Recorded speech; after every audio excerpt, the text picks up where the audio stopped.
الحمد لله نحمده ونستعينه ونستغفره ونؤمن به ونتوكل عليه ونعوذ بالله من شرور أنفسنا ومن سيئات أعمالنا من يهده الله فلا مضل له ومن يضلله فلا هادي له ونشهد أن لا إله إلا الله وحده لا شريك له ونشهد أن سيدنا ومولانا محمدا عبده ورسوله أرسله بالحق بشيرا ونذيرا وداعيا إلى الله بإذنه وسراجا منيرا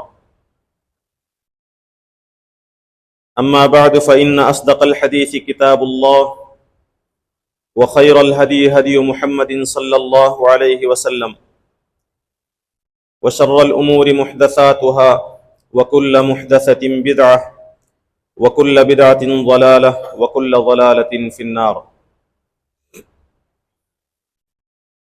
أعوذ بالله من الشيطان الرجيم بسم الله الرحمن الرحيم ولا تنازعوا فتفشلوا وتذهب ريحكم واصبروا وقال تبارك وتعالى فإن تنازعتم في شيء فردوه إلى الله والرسول إن كنتم تؤمنون بالله واليوم الآخر صدق الله العظيم رب اشرح لي صدري ويسر لي أمري واحلل عقدة من لساني يفقهوا قولي سبحانك لا علم لنا إلا ما علمتنا إنك أنت العليم الحكيم قابل احترام معزز بزرگوں، عزیز نوجوان دوستوں اور بھائیوں،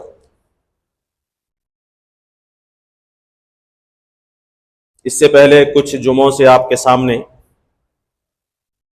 صحابہ کرام رضوان اللہ علیہم اجمعین کی عظمت، ان کی اہمیت، ان کے اخلاق و کردار کے سلسلے میں اور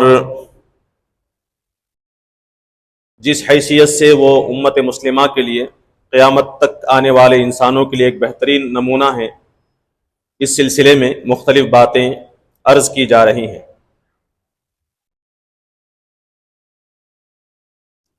اس سلسلے کی پچھلی کڑی میں یہ بات آپ کے سامنے عرض کی گئی تھی کہ جب رائوں کے اختلاف کے بعد مسائل میں ایک دوسرے سے مختلف آراء رکھنے کے بعد ہمارے اندر جو اختلاف کی کیفیت پیدا ہوتی ہے، بعض مسائل میں رائوں کے اختلاف کے بعد مخالفت کا جو طرز عمل ہم اختیار کرتے ہیں، ایسی صورتحال میں صحابہ کرام رضوان اللہ علیہم اجمعین ان کا طرز عمل کیا تھا، وہ کس حیثیت سے ہمارے سامنے نمونہ ہے، یہ باتیں آپ کے سامنے عرض کی گئی تھی۔ اسی سلسلے کو آگے بڑھاتے ہوئے کچھ اور اہم باتیں،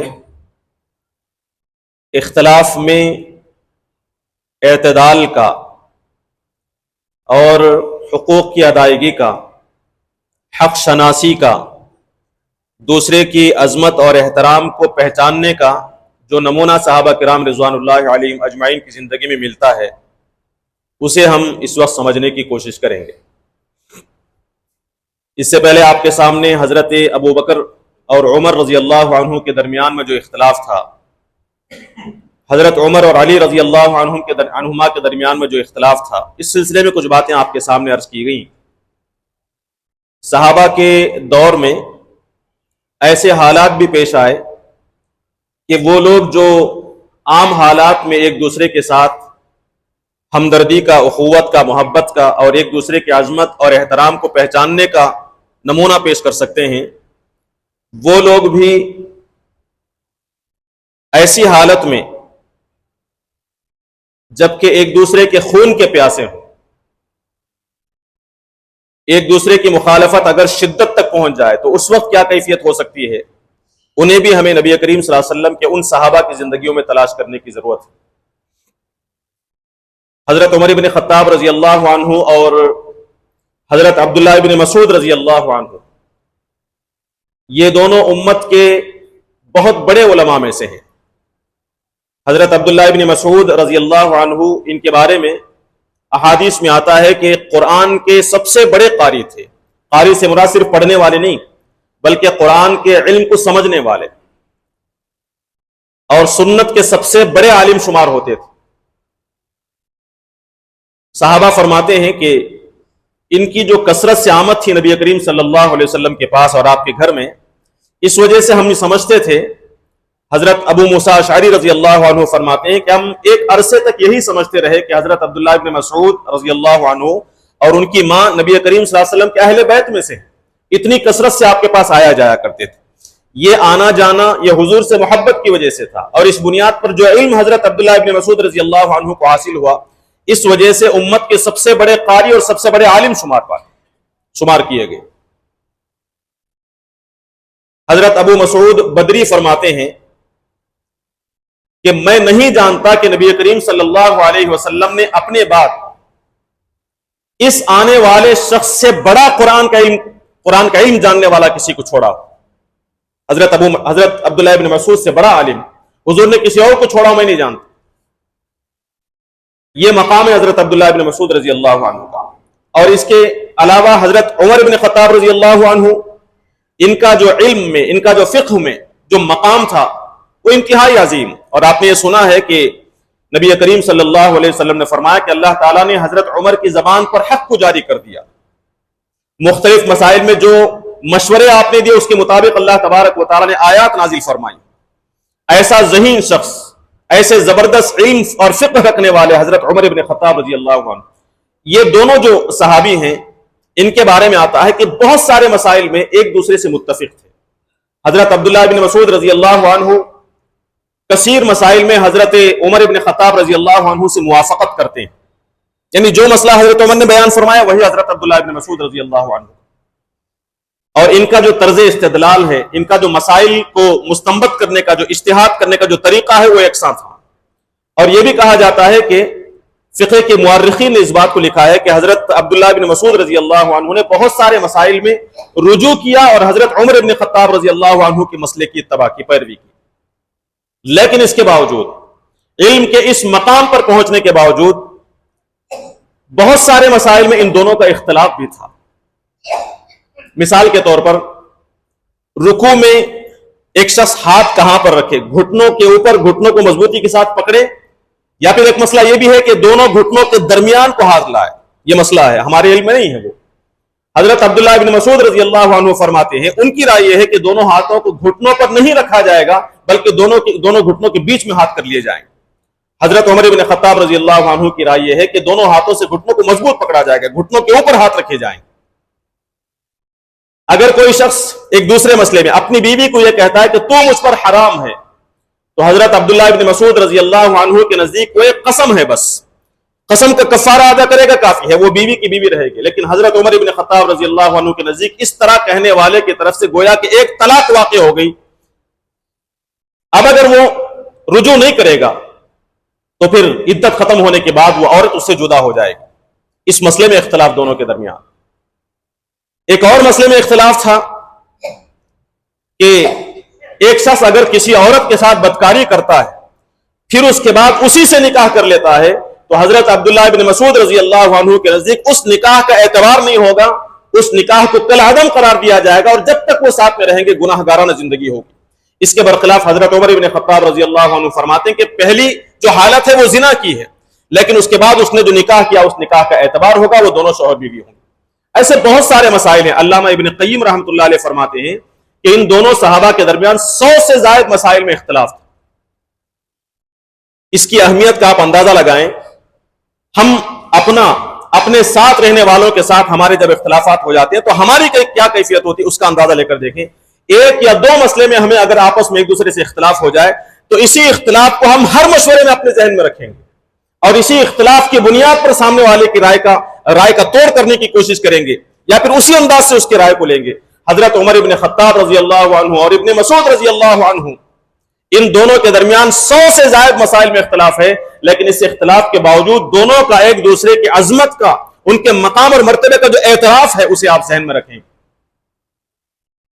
ایک مرتبہ دو لوگ حضرت عبداللہ بن مسعود رضی اللہ عنہ کے پاس آتے ہیں کسی مسئلے میں گفتگو کرتے ہوئے، اس میں سے ایک شخص وہ تھا جس نے حضرت عمر بن خطاب رضی اللہ عنہ سے پڑھا تھا، ایک دوسرا شخص کسی اور سے اس نے تعلیم حاصل کی۔ اس مسئلے پر گفتگو ہوئی تو ابن مسعود رضی اللہ عنہ کے سامنے اس شخص نے کہا، وہ یہ کہتا ہے کہ میں نے حضرت عمر بن خطاب رضی اللہ عنہ سے اس طرح سنا ہے، اس طرح انہوں نے سکھایا کہ میں ایسے پڑھوں۔ یہ سنتے ہی حضرت عبداللہ ابن مسعود رضی اللہ عنہ زار و قطار رونے لگتے ہیں۔ حدیث میں آتا ہے کہ اس سے کنکریاں تر ہو جاتی، اتنا روتے ہیں، اور یہ کہتے ہیں کہ اے شخص، عمر ابن خطاب رضی اللہ عنہ نے جس طرح پڑھایا ہے اس طرح پڑھو، اس لیے کہ عمر ابن خطاب اسلام کا وہ مضبوط قلعہ تھے کہ جو اس میں داخل ہو گیا پھر وہ باہر نہیں نکل سکتا۔ افسوس کہ ان کی شہادت کے بعد اس مضبوط قلعے میں شگاف پڑ گیا۔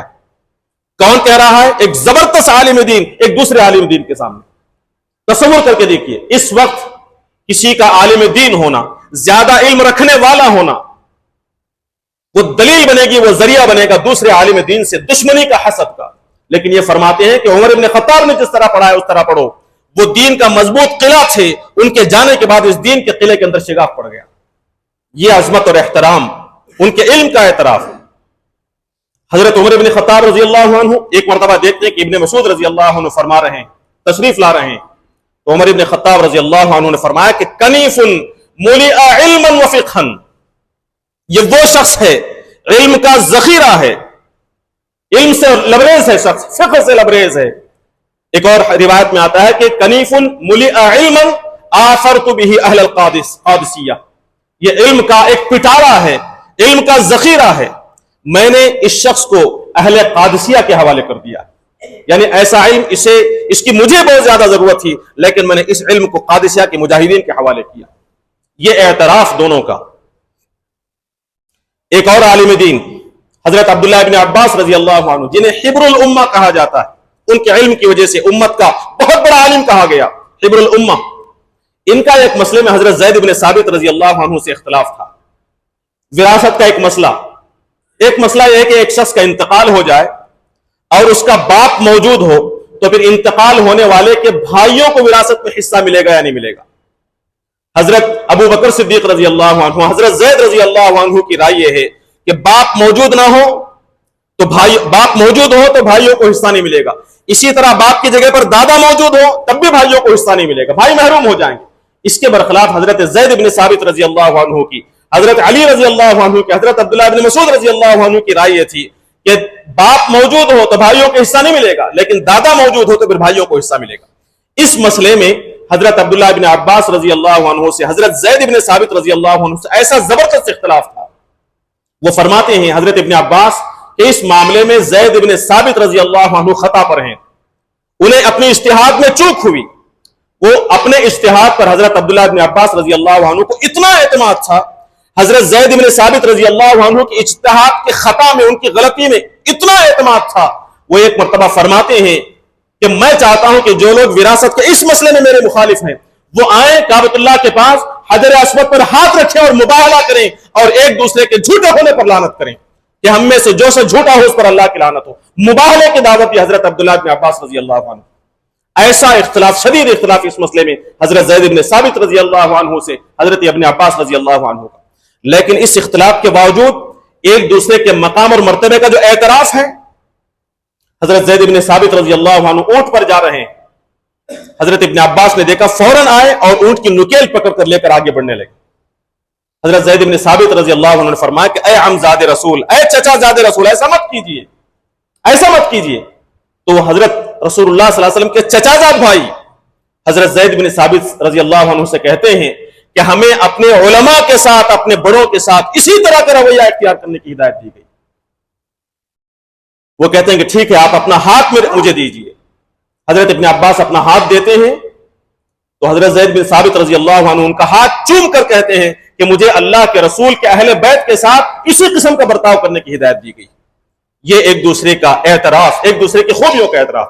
یہ جو مثالیں پچھلے جمعے اور اس وقت میں نے آپ کے سامنے رکھی، یہ عام حالات میں اختلاف کی صورت میں کیا رویہ اختیار کرنا چاہیے، اس کا ایک عملی نمونہ ہے۔ لیکن صحابہ کے دور میں کچھ ایسے حالات بھی پیش آئے کہ لوگ ایک دوسرے کے جانی دشمن بنے، ایک دوسرے کے خون کے پیاسے بنے، نفسانیت کی بنیاد پر نہیں، صرف حق کی تلاش کی بنیاد پر۔ خلفائے راشدین کے آخری دور میں، خلافت راشدہ کے آخری دور میں، خاص کر حضرت عثمان غنی رضی اللہ عنہ کے آخری دور میں لوگوں کے درمیان مختلف وجوہات سے جو اختلافات پیدا ہوئے، ان اختلافات میں دونوں گویا کہ ایک دوسرے کے جان کے پیاسے ہو گئے تھے، ایک دوسرے کے خون کے پیاسے ہو گئے تھے۔ ان حالات میں بھی انہوں نے حدود کے اندر رہنے کا جو عملی مظاہرہ پیش کیا، یہ دنیا بھر کے لیے نمونہ ہے۔ حضرت عثمان غنی رضی اللہ عنہ کو گھیر لیا گیا ہے، مسجد میں جانے نہیں دیا جا رہا ہے، پانی تنگ کر دیا گیا، پانی بند کر دیا گیا۔ ایسے موقع پر مسجد نبوی میں نماز پڑھانے والا شخص وہ تھا جو حضرت عثمان غنی رضی اللہ عنہ کا مخالف تھا۔ حضرت عثمان رضی اللہ عنہ کے ساتھ میں رہنے والوں کو تکلیف ہو رہی ہے کہ ان کے پیچھے نماز کیسے پڑھیں۔ حضرت عثمان غنی رضی اللہ عنہ فرماتے ہیں کہ الصلاۃ احسن ما يعمل الناس، نماز وہ چیز ہے، وہ بہترین چیز ہے جس پر لوگ عمل کرتے ہیں۔ فَإِذَا أَحْسَنَ النَّاسُ فَأَحْسِنْ، جب لوگ اچھا کام کرتے رہے تو تم بھی اچھا کام کرو۔ یعنی حضرت عثمان فرماتے ہیں کہ ان کے پیچھے نماز ترک نہیں کرنا، جاؤ ان کے پیچھے نماز پڑھو۔ حضرت عثمان جیسی شخصیت، جو لوگ انہیں قتل کرنے کے لیے آ رہے ہیں، ان کے پیچھے نماز پڑھنے کی تاکید کر رہے ہیں۔ تصور کر کے دیکھیں، کیا ہم اس بات کا تصور بھی کر سکتے ہیں؟ پھر حضرت عثمان غنی رضی اللہ عنہ نے فرمایا کہ وَإِذَا أَسَاءُوا، جب وہ خلاف شریعت کوئی کام کریں تو فَاجْتَنِبْ إِسَاءَتَهُمْ، پھر ان کی برائی میں ان کا ساتھ مت دو۔ نماز دین کا عمل ہے، اور وہ عمل ہے، بہترین عمل ہے جس پر لوگ عمل کرتے ہیں، لہٰذا ان کے پیچھے نماز پڑھو۔ اپنے مخالفین کے پیچھے نماز پڑھنے کی تاکید کرتے ہیں حضرت عثمان غنی رضی اللہ عنہ۔ حضرت عثمان غنی کی شہادت کے بعد امت دو حصوں میں تقسیم ہو گئی، ایک کی قیادت حضرت علی رضی اللہ عنہ فرما رہے ہیں، اور ایک کی قیادت حضرت امیر معاویہ رضی اللہ عنہ فرما رہے ہیں۔ ان دونوں کے درمیان میں کئی جنگیں ہوئی، دونوں طرف سے ہزاروں لوگ قتل کر دیے گئے۔ اس اختلاف کے باوجود حضرت امیر معاویہ رضی اللہ عنہ اور حضرت علی رضی اللہ عنہ، ان دونوں کے جو سیاسی اختلافات ہیں وہ کافی مشہور ہیں۔ جنگ صفین جو ان دونوں کے درمیان میں لڑی گئی، معلوم ہوتا ہے، تاریخ بتاتی ہے کہ 70,000 سے زائد لوگ اس کے درمیان اس دوران مارے گئے۔ لیکن اس کے باوجود حضرت امیر معاویہ رضی اللہ عنہ جو حضرت علی رضی اللہ عنہ کی قدر کا، ان کے مقام کا جو اعتراف کرتے ہیں، ایک مرتبہ حضرت علی رضی اللہ عنہ کی تعریف کی گئی ان کے سامنے، حضرت امیر معاویہ رضی اللہ عنہ کے سامنے، تو رونے لگے، اور اس کے بعد فرماتے ہیں کہ ابو الحسن اسی عظمت کے قابل تھے، ابو الحسن کا یہی مقام تھا۔ ابو الحسن حضرت علی رضی اللہ عنہ کی کنیت ہے، اور آپ کو معلوم ہونا چاہیے کہ کسی شخص کا نام لیے بغیر ان کی کنیت جب بیان کی جاتی ہے تو عرب کے اندر محبت اور عظمت کی علامت ہوتی ہے۔ تو وہاں علی رضی اللہ عنہ کا نام نہیں لیا، ابو الحسن کہہ کر ان کی کنیت کا اظہار کیا اور ان کے مقام اور مرتبے کے اعتراف کا اظہار کیا حضرت امیر معاویہ رضی اللہ عنہ۔ اس اختلاف کے باوجود حضرت امیر معاویہ رضی اللہ عنہ کو اس بات میں کوئی تردد نہیں تھا کہ کسی مسئلے میں حضرت علی رضی اللہ عنہ سے مشورہ لیں، حضرت علی رضی اللہ عنہ کی رائے کے مطابق فیصلہ کریں۔ ایک مرتبہ اپنے علاقے میں ایک شخص نے اپنی بیوی کو کسی دوسرے مرد کے ساتھ دیکھا، غصے میں آ کر دونوں کو قتل کر دیا۔ مسئلہ ایسا پیچیدہ تھا کہ حضرت امیر معاویہ رضی اللہ عنہ اس فیصلے کا حل نہیں کر پا رہے تھے۔ فوراً انہوں نے حضرت علی رضی اللہ عنہ کے پاس ایک قاصد کو بھیجا اور اس مسئلے کا حل دریافت کیا۔ حضرت علی نے جو مسئلہ پیش کیا، جو فتویٰ دیا، اس فتوے کے مطابق حضرت امیر معاویہ رضی اللہ عنہ نے عمل کیا۔ ہو سکتا تھا نا کہ یہ مخالف ہے، ان کی رائے کو میں کیوں پسند کروں، کسی اور کی رائے لی جا سکتی تھی۔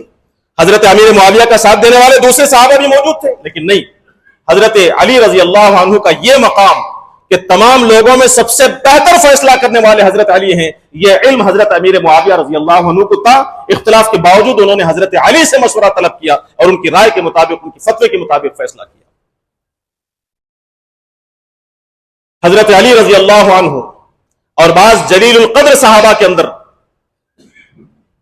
جنگیں ہوئی ہیں، یہ تاریخ کا انتہائی تاریخ باب ہے۔ جنگ جمل ہوئی، حضرت علی رضی اللہ عنہ ایک طرف، دوسرے صحابہ ایک طرف۔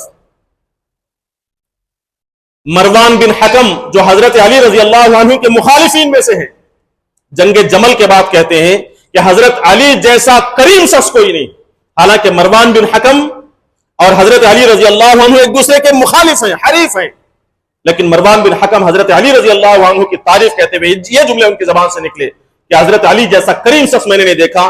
جنگ جمل کے بعد بھی وہ ہمارے ولی تھے، جنگ جمل کے بعد بھی ہمارے خیر خواہ تھے، اور یہ اعلان کر رہے تھے کہ خدا را اللہ کے لیے کسی زخمی کو قتل نہ کرنا۔ حضرت علی رضی اللہ عنہ فرما رہے ہیں جنگ جمل، جنگ صفین، جنگ نہروان، جو بڑی بڑی جنگیں ہوئی، اس میں جو پہلی جنگ تھی جنگ جمل، اس کی وجہ یہ تھی کہ حضرت عثمان غنی رضی اللہ عنہ کو جن لوگوں نے شہید کیا ان میں سے اکثریت یا پھر وہ سارے کے سارے حضرت علی رضی اللہ عنہ کی فوج میں شامل ہو گئے. حضرت علی رضی اللہ عنہ کو متعین طور پر یہ معلوم نہیں ہو رہا تھا کہ حضرت عثمان غنی کو شہید کرنے والا شخص کون ہے. جیسے ہی حضرت علی رضی اللہ عنہ خلیفہ بنتے ہیں صحابہ کی طرف سے یہ مطالبہ ہوتا ہے کہ حضرت عثمان غنی رضی اللہ عنہ کی قتل کا ان کی شہادت کا قصاص لیا جائے. اور یہ مطالبہ کرنے والوں میں حضرت عائشہ رضی اللہ عنہ ہے, حضرت زبیر ابن العوام رضی اللہ عنہ, حضرت طلحہ ابن زبیر رضی اللہ عنہ, طلحہ ابن عبیدہ رضی اللہ عنہ. یہ کون ہیں؟ حضرت عائشہ رضی اللہ عنہ نبی کریم صلی اللہ علیہ وسلم کی محبوب زوجہ ہیں. حضرت زبیر ابن العوام اور حضرت طلحہ رضی اللہ عنہما یہ دونوں کے دونوں عشرہ مبشرہ میں سے ہیں. اور کس کے خلاف کھڑے ہوئے ہیں؟ حضرت علی رضی اللہ عنہ کے خلاف, حضرت عمار بن یاسر رضی اللہ عنہ کے خلاف اور دیگر بڑے بڑے صحابہ کے خلاف. یعنی بڑے بڑے صحابہ ایک طرف عشرہ مبشرہ, دوسری طرف بھی عشرہ مبشرہ. کس لیے؟ حق کی خاطر. قتل کا قصاص لینا امیر المؤمنین پر فرض ہے. اس فرض کی ادائیگی کے لیے حضرت علی رضی اللہ عنہ پر دباؤ ڈالا جا رہا ہے اور حضرت علی رضی اللہ عنہ اسے قبول نہیں کر رہے ہیں. کیوں؟ اس لیے کہ جب تک کہ قاتل کا صحیح پتہ نہیں لگتا کسی کو ناحق قتل کرنا جائز نہیں. دونوں طرف حق ہے. گفتگو کرنے کے لیے پہنچتے ہیں بڑی تعداد کے ساتھ, فوج کی شکل میں وہاں پہنچے, گفتگو ہوئی, الحمدللہ سب مطمئن ہو گئے. لیکن رات میں فسادیوں کی, بلوائیوں کی سازشوں کے نتیجے میں جنگ شروع ہو گئی اور دونوں یہ سمجھتے رہے کہ سامنے والے نے بغاوت کر دی. بہرحال جنگیں ہوئیں, بڑی تعداد میں لوگ شہید ہوئے, قتل کر دیے گئے. اس موقع پر حضرت علی رضی اللہ عنہ کا اور دیگر صحابہ کا آپس میں ایک دوسرے کا جو احترام تھا, یعنی حدود کے اندر اختلاف, حدود کے باہر اتحاد, اس کا جو نمونہ پیش ہوا اسے سمجھنے کی ضرورت ہے. جنگ جمل کے آخر میں حضرت عائشہ رضی اللہ عنہا جس اونٹ پر سوار تھی, اس اونٹ کے اس پاؤں کو کاٹ دیا گیا. اونٹ جب گرتا ہے تو اس پہ جو اونٹ کے اوپر جو کجاوا تھا اس میں بیٹھی ہوئی تھی حضرت عائشہ رضی اللہ عنہ, فوراً صحابہ پر کر انہیں تھامتے ہیں, اس کجاوے کو تھامتے ہیں. حضرت علی رضی اللہ عنہ پہنچتے ہیں اور جا کر عرض کرتے ہیں کہ اے ام المؤمنین, کیا کہیں چوٹ تو نہیں پہنچی آپ کو؟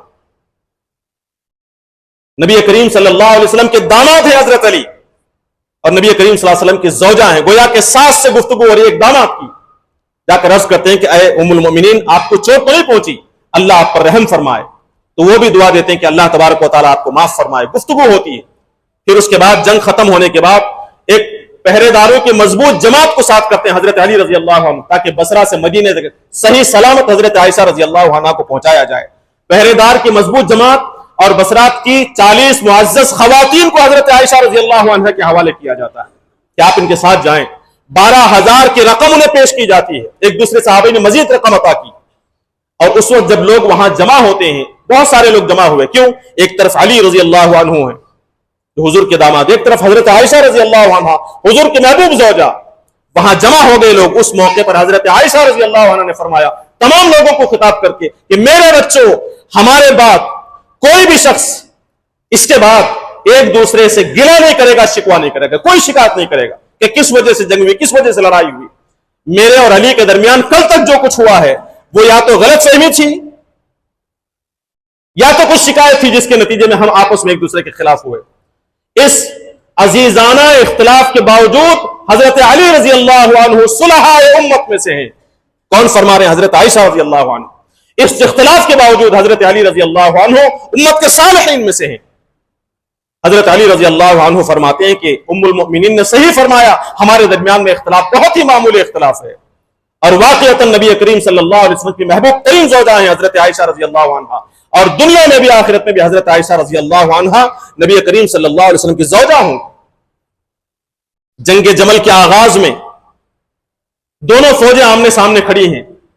حضرت علی رضی اللہ عنہ خود اپنا گھوڑا لے کر آگے آتے ہیں, میدان کے بیچ میں کھڑے ہو کر حضرت زبیر ابن العوام رضی اللہ عنہ کو بلاتے ہیں, زبیر تشریف لائیے. دونوں آتے ہیں. روایات میں آتا ہے کہ دونوں مل کر ایک دوسرے سے گلے مل کر خوب روتے ہیں. کون ہیں یہ لوگ؟ گلے مل کر رونے والے, بھائی سمجھنے والے, صرف حق کی خاطر, ایک کو ناحق اور دوسرے کو حق سمجھتے ہوئے, خود کو حق اور دوسرے کو ناحق سمجھتے ہوئے حق کی خاطر لڑنے کے لیے میدان جنگ میں آنے والوں کا رویہ یہ ہوتا ہے. حضرت علی رضی اللہ عنہ نے ایک بات حضرت زبیر رضی اللہ عنہ کو یاد دلائی. اے زبیر, تمہیں یاد ہے کہ میں اور تم ہاتھوں میں ہاتھ ڈال کر نبی کریم صلی اللہ علیہ وسلم کے سامنے سے ایک مرتبہ گزر رہے تھے, تو نبی کریم صلی اللہ علیہ وسلم نے تم سے کہا تھا کہ اے زبیر کیا تم اس سے محبت کرتے ہو؟ تم نے کہا کہ ہاں میں اس سے محبت کرتا ہوں۔ اس وقت نبی کریم صلی اللہ علیہ وسلم نے فرمایا کہ زبیر یاد رکھو ایک وقت تم اس علی سے ناحق لڑو گے، یاد ہے تمہیں؟ یہ بات کہنا تھا کہ فوراً ان کے دل کے اندر طوفان مچ جاتا ہے، فوراً پریشان ہو جاتے ہیں، وہ کہتے ہیں کہ ہاں مجھے یاد ہے، میں بھول گیا تھا، مجھے یہ بات یاد آ گئی ہے۔ حضرت علی رضی اللہ عنہ یہ کہہ کر پیچھے ہٹتے ہیں، حضرت زبیر رضی اللہ عنہ حضرت عائشہ رضی اللہ عنہ کے پاس جاتے ہیں اور یہ عرض کرتے ہیں کہ اللہ کے نبی صلی اللہ علیہ وسلم نے یہ بات مجھ سے کہی تھی۔ حضرت عائشہ نے پوچھا کہ پھر کیا ارادہ ہے؟ کہا کہ میں جنگ سے باز آؤں گا، میں غلط ہوں، حضرت علی صحیح ہیں، یہ کہہ کر وہاں سے میدان جنگ سے نکل جاتے ہیں۔ یعنی ایک ایسے وقت میں کہ میدان جنگ میں پہنچ گئے، سب لوگ تانے دے سکتے ہیں، خود ان کا بیٹا بعد میں اپنے باپ کو تانے دیتا ہے کہ ہمیں میدان جنگ میں لا کر آپ میدان جنگ سے نکل رہے ہیں۔ اس خوف کے باوجود انہوں نے صرف اس وجہ سے کہ حق حضرت علی رضی اللہ عنہ کے ساتھ ہے، دوسروں کی لعنت کی ملامت کی پرواہ کیے بغیر حق معلوم ہونے کے بعد واپس آ جاتے ہیں۔ یہ ہے اختلاف کے باوجود حق پر چلنے کا ایک عملی نمونہ۔ اسی طرح حضرت طلحہ رضی اللہ عنہ، حضرت طلحہ بن عبید رضی اللہ عنہ عشرہ مبشرہ میں سے، ان کے بیٹے جنگ جمل کے بعد ان کے بیٹے عمران ابن طلحہ حضرت علی رضی اللہ عنہ کے پاس آتے ہیں، حضرت علی رضی اللہ عنہ اپنے پاس بلاتے ہیں، خوشی کے ساتھ ان سے گفتگو کرتے ہیں اور ان کی خیریت پوچھتے ہیں۔ سب لوگ موجود ہیں، دوسرے سب گفتگو سنی جا رہی ہے۔ حضرت علی رضی اللہ عنہ نے فرمایا کہ مجھے یقین ہے کہ اللہ تبارک و تعالیٰ نے قرآن مجید کے اس آیت میں جو بات بیان کی ہے اس میں میں اور طلحہ ضرور رہیں گے۔ کون سی آیت ہے؟ سورہ حجر کی آیت میں اللہ تبارک و تعالیٰ نے فرمایا جنتیوں کا ذکر کرتے ہوئے، ورنہ اس پر غور کیجیے، آپ اچھی طرح اس آیت کو ذہن میں رکھیں۔ اللہ تبارک و تعالیٰ نے فرمایا وَنَزَعْنَا مَا فِي صُدُورِهِمْ مِنْ غِلٍّ إِخْوَانًا عَلَى سُرُرٍ مُتَقَابِلِينَ۔ اللہ تبارک و تعالیٰ نے فرمایا کہ جنت میں ہم ان لوگوں کے دلوں سے حسد اور کینہ اور بغض نکال دیں گے، وہ سب اونچے اونچے مسندوں پر ایک دوسرے کے مقابل بھائی بھائی بن کر بیٹھے ہوں گے۔ اس آیت کا ذکر کر کے حضرت طلحہ رضی اللہ عنہ فرماتے ہیں کہ مجھے یقین ہے کہ اس آیت کے اندر میں اور طلحہ شامل، دونوں ایک دوسرے کے خون کے پیاسے ہیں، لیکن یقین یہ ہے کہ ہم آپس میں بھائی بھائی بن کر ہمارے دلوں کی جو کدورت ہے وہ ختم ہو جائے گی، ہم جنت میں ایک دوسرے کے سامنے بیٹھ کر گفتگو کر رہے ہوں گے۔ اس کے بعد ان کے بیٹے سے ان کے گھر کے حالات معلوم کی، فلاں کیسے ہیں، فلانی کیسے ہیں، اولاد کیسے ہیں، ماں کیسی ہیں، ساری تفصیلات معلوم کی۔ یہ جو ساتھ میں لوگ کھڑے ہوئے تھے جنہوں نے بعد میں کبھی اسلام قبول کیا، جنہیں حضور صلی اللہ علیہ وسلم کی تربیت نہیں ملی تھی یا پھر حضور صلی اللہ علیہ وسلم کی تربیت کا اندازہ نہیں تھا، ان میں سے دور بیٹھے دو لوگوں نے گفتگو کی اور یہ کہا کہ اللہ تبارک و تعالیٰ اس سے زیادہ عادل ہے، اللہ کو معلوم ہے کسے جنت میں بھیجنا کسے نہیں۔ یہ دونوں کل تک آپس میں ایک دوسرے کے خلاف تلوار اٹھا کر لڑ رہے ہیں اور آج یہ سمجھتے ہیں کہ جنت میں ساتھ میں بیٹھیں گے۔ جب یہ گفتگو سنی حضرت علی رضی اللہ عنہ نے انہیں بلا کر ڈانٹ کر کہا کہ تم دور چلے جاؤ یہاں سے، میرے ساتھ بیٹھنے کے قابل نہیں، تم میری مجلس کے لائق نہیں ہو، خدا کی قسم میں اور طلحہ اس طرح جنت میں نہیں بیٹھیں گے تو اور کون بیٹھے گا؟ کس کے بارے میں؟ اس شخص کے بارے میں جو تلوار لے کر جان کے در پہ ہو چکا، اختلاف کے باوجود حدود سے باہر محبت کا جو نمونہ حضرت علی رضی اللہ عنہ نے پیش کیا۔ اسی جنگ جمل کے بارے میں کچھ لوگ حضرت علی رضی اللہ عنہ سے پوچھتے ہیں، جو حضرت علی کے مخالفین تھے ان کے بارے میں پوچھتے ہیں کہ اے امیر المؤمنین یہ آپ کے مخالفین کون ہیں؟ کیا مشرکین ہیں؟ حضرت علی رضی اللہ عنہ نے فرمایا کہ شرک سے بچ کر بھاگ کر ہی تو مسلمان بنے تھے، کیسے مشرک ہو سکتے ہیں؟ اپنے مخالفین کا دفاع کیا جا رہا ہے، ان کا سپورٹ کیا جا رہا ہے، فرماتے کہ شرک سے بھاگ کر ہی تو مسلمان بنے تھے۔ پھر اس نے پوچھا کہیں منافقین تو نہیں؟ فرمایا کہ منافقین اللہ کو کثرت سے یاد نہیں کرتے، یہ کثرت سے یاد کرنے والے۔ پھر پوچھا پھر کون ہے یہ لوگ جو آپ کے خلاف کھڑے ہوئے؟ حضرت علی رضی اللہ عنہ نے فرمایا کہ اخواننا، وہ ہمارے بھائی ہیں، بغوا علینا، بس ذرا سی غلطی یہ ہے کہ انہوں نے ہمارے خلاف بغاوت کر دی۔ ایسے باغی جو ایک مومن کو قتل کرنے کے لیے آئے ہیں، قرآن مجید میں مومن کے قتل کی جو سزا سنائی گئی ہے آپ ذرا غور کر کے دیکھیں۔ یہ الگ بات ہے کہ یہاں وہ آیت فٹ نہیں ہوتی، مومنوں کے خلاف ایک دوسرے کے خلاف کھڑے ہوئے ہیں۔ حضرت علی رضی اللہ عنہ فرماتے ہیں کہ یہ ہمارے بھائی ہیں جنہوں نے ہمارے خلاف بغاوت کی۔ اسی جنگ کے بعد حضرت عمار ابن یاسر رضی اللہ عنہ جو کہ حضرت علی رضی اللہ عنہ کے ساتھ تھے، حضرت عائشہ رضی اللہ عنہ خلاف ہیں، کسی نے حضرت عمار رضی اللہ عنہ کے سامنے حضرت عائشہ کے خلاف کچھ نازیبہ الفاظ کہے تو سخت الفاظ استعمال کرتے انہوں نے فرمایا کہ ذلیل کمینے خاموش رہو، تم ایک ایسی شخصیت کو، ایسی ذات کو، ایسی خاتون کو برا بھلا کر رہے ہو جو نبی کریم صلی اللہ علیہ وسلم کی محبوب زوجہ تھی، خدا کی قسم آپ صلی اللہ علیہ وسلم کو حضرت عائشہ رضی اللہ عنہا سے انتہائی محبت تھی. خدا کی قسم میں شہادت دیتا ہوں کہ حضرت عائشہ رضی اللہ عنہا دنیا میں خلاف ہے، مخالف پارٹی میں ہیں، مخالف ٹیم کی لیڈر ہیں. ان کے بارے میں حضرت عمار بن یاسر رضی اللہ عنہ فرماتے ہیں میں شہادت دیتا ہوں کہ حضرت عائشہ رضی اللہ عنہا دنیا میں بھی اللہ کے رسول کی زوجہ ہیں اور آخرت میں جنت میں بھی اللہ کے رسول کی زوجہ ہوں. یہ کچھ مثالیں ہیں، کچھ نمونے ہیں صحابہ کرام رضوان اللہ علیہم اجمعین کی زندگی کے کہ عام حالات میں اختلاف کی صورت میں کیا رویہ ہوتا تھا. جب ایک دوسرے کے خون کے پیاسے ہوں تو اس وقت اختلاف کی حدود کیا تھی، کیسے انہوں نے ایک دوسرے کے ساتھ محبت کا رویہ اختیار کیا، صرف اس وجہ سے کہ حق کے خلاف آواز اٹھانے کا حکم اللہ نے دیا ہے، حق کے مخالفین کے خلاف تلوار اٹھانے کا حکم اللہ تبارک و تعالی نے دیا ہے، اس لیے کھڑے ہوئے، لیکن یہ سوچتے ہوئے بھی کہ شاید وہ بھی حق پر ہوں. اس وجہ سے اس حدود کے باہر اپنے ساتھیوں کے ساتھ، اپنے مخالفین کے ساتھ جس اخوت کا، جس محبت کا، جس بھائی چارے کا نمونہ انہوں نے پیش کیا، اس پر غور کرنے کی، اس پر عمل کرنے کی ضرورت ہے. صحابہ کرام رضوان اللہ علیہم اجمعین کی زندگی کے ان حالات کا جائزہ لینے کے بعد معلوم ہوتا ہے کہ صحابہ کرام رضوان اللہ علیہم اجمعین کے اندر اختلافات ہوئے، لیکن صحابہ کے اختلافات نفسانیت کی بنیاد پر نہیں تھے بلکہ حق کی تلاش کے لیے تھے. اختلاف اور دشمنیاں اس وقت پیدا ہوتی ہیں جب اس کی بنیاد میں نفسانیت ہو، ہوا ہو، خواہشات نفس ہو. جہاں نفسانیت نہ ہو وہاں صحابہ کا یہ طرز عمل اختیار ہوتا ہے. دشمنوں کو بھی اپنا بھائی سمجھا جا رہا ہے، حق کے خلاف لڑتے ہوئے بھی ان سے بغلگیر ہونے کی کوشش کی جا رہی ہے. اور اسی طرح صحابہ کرام رضوان اللہ علیہم اجمعین کو اس بات کا یقین تھا کہ دین اسلام کی بنیاد، دین اسلام کی بقا یہ اسلامی اخوت کے اندر ہے. جب تک ہم ایک دوسرے کو بھائی نہیں سمجھیں گے، اخوت کا جذبہ ہمارے اندر نہیں ہوگا، امت مسلمہ باقی نہیں رہ سکتی، اس کے اندر قوت نہیں رہ سکتی، امت مسلمہ بکھر جائے گی.